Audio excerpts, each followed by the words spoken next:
Reagan was elected to the presidency, he installed Louis Giuffrida as head of FEMA, the Federal Emergency Management Agency.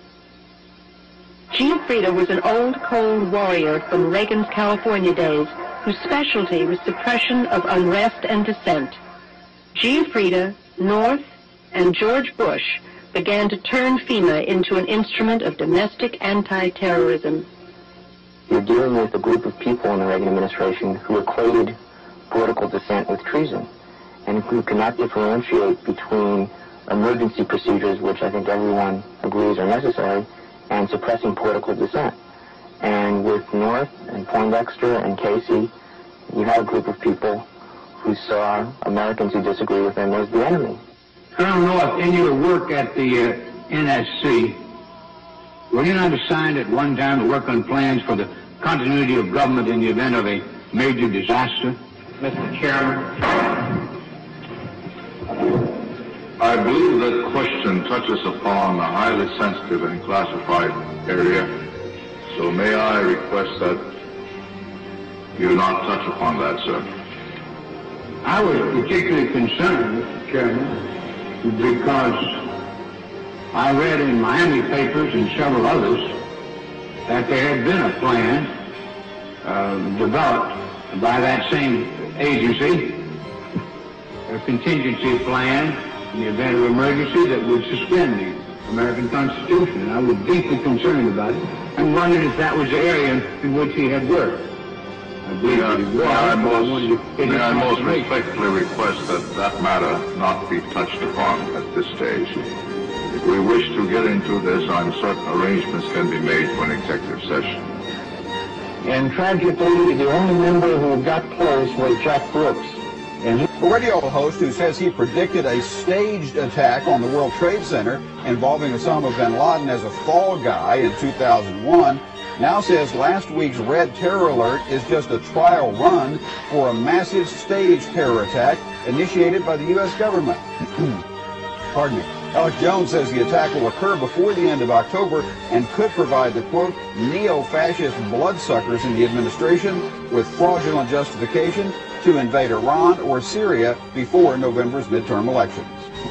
It's the president signing a statement relating to a law that basically says I'm not going to obey this law if I don't feel like it, or something larger, more aggressive, domestic surveillance or any of these other things. Where are the constitutional checks? Is that machinery still present? Is it still working? Is it rusted, or is it not working at all? Well, it's not working very well. Yeah, please. Thank you, Mr. President. It's an honor to have you here. I'm a first-year student in South Asia Studies. My question is in regards to private military contractors.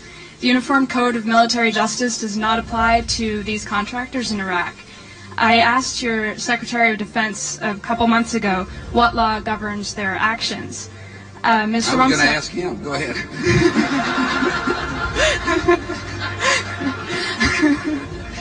Help. Well, when the president had an opportunity to capture or kill Osama bin Laden, he took his focus off of him, outsourced the job to Afghan warlords, and Osama bin Laden escaped. 6 months after he said Osama bin Laden must be caught dead or alive, this president was asked, where's Osama bin Laden? He said, I don't know. I don't really think about him very much. I'm not that concerned. We need a president who stays deadly focused on the real war on terror, Mr. President. Gosh, I ever said I'm not worried about Osama bin Laden. It's kind of one of those exaggerations. So I don't, nor, you know, I just don't spend that much time on it. I repeat what I said. I truly am not that concerned. Saddam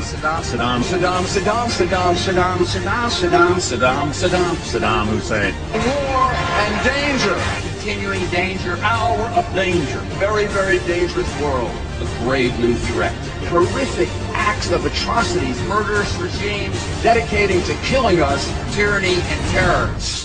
Several countries that we would consider Arab countries have already been told by the Israelis to prepare that it's going to happen, and these leaders behind the scenes are supporting it, but will publicly stand up and condemn it.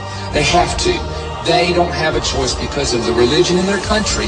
They're going to say, how could the Israelis do this? This is wrong. This is Zionism. behind the scenes. In fact, let me tell you one nugget. You're going to love this. A man who is in Tampa, who works here in Tampa, was sharing with me, and he's a very high-ranking military official. He said, he says, I have been to Arabia, and I have met with the leaders in Persia, Arabia, Egypt, etc. He said, that's part of my job working for the government. He said, let me tell you something that would shock you. He said, publicly, they despise the Jew and they hate Israel. But he said, every leader, he says, now I'm telling you, the leaders will say to me privately, we know the land belongs to the Jews and we know we can't whip them. He said, privately they'll tell you that. But he said, when it comes to the public and to the propaganda, they will absolutely go the opposite direction. He said, I'm telling you, one-on-one, he started naming them, and it shocked me that he knew these people. He said, when you are one-on-one in a room with them, they'll say, we know.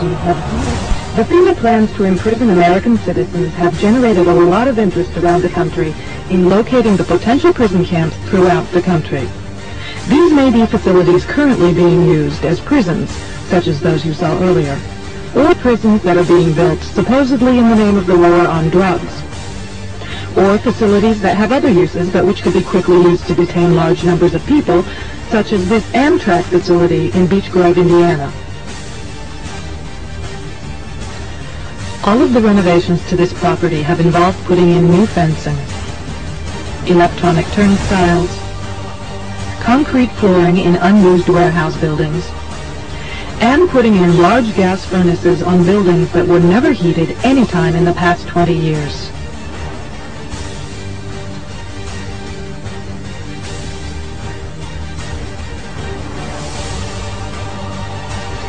Outside this building is fencing and a cattle run section of fence, all topped by barbed wire, pointing inward not to keep people out, but to keep people in. This was common throughout the facility, particularly the new fencing that had been erected. No, I've always, a dictatorship would be a heck of a lot easier. There's no question about it.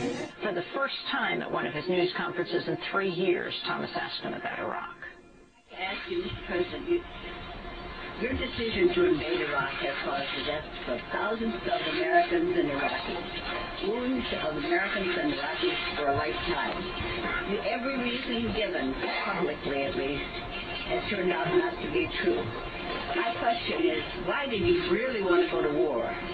From the moment you stepped into the White House, from your cabinet, former cabinet officers, intelligent people, and so forth. What was your real reason? You have said it wasn't the oil, plus the oil. It hasn't been Israel or anything else. What was it? I think your premise, and all due respect to your question, and to you as a lifelong journalist, that, I didn't want war.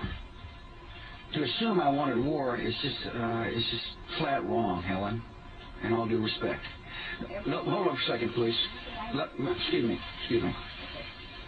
No president wants war. Everything you may have heard is that, but it's just simply not true. My attitude about the defense of this country changed on September the 11th. When we got attacked, I vowed then and there to use every asset at my disposal to protect the American people. Our foreign policy changed on that day, Helen. We used to think we were secure because of oceans and previous diplomacy. But we realized on September 11, 2001, that killers could destroy innocent life. And I'm never going to forget it.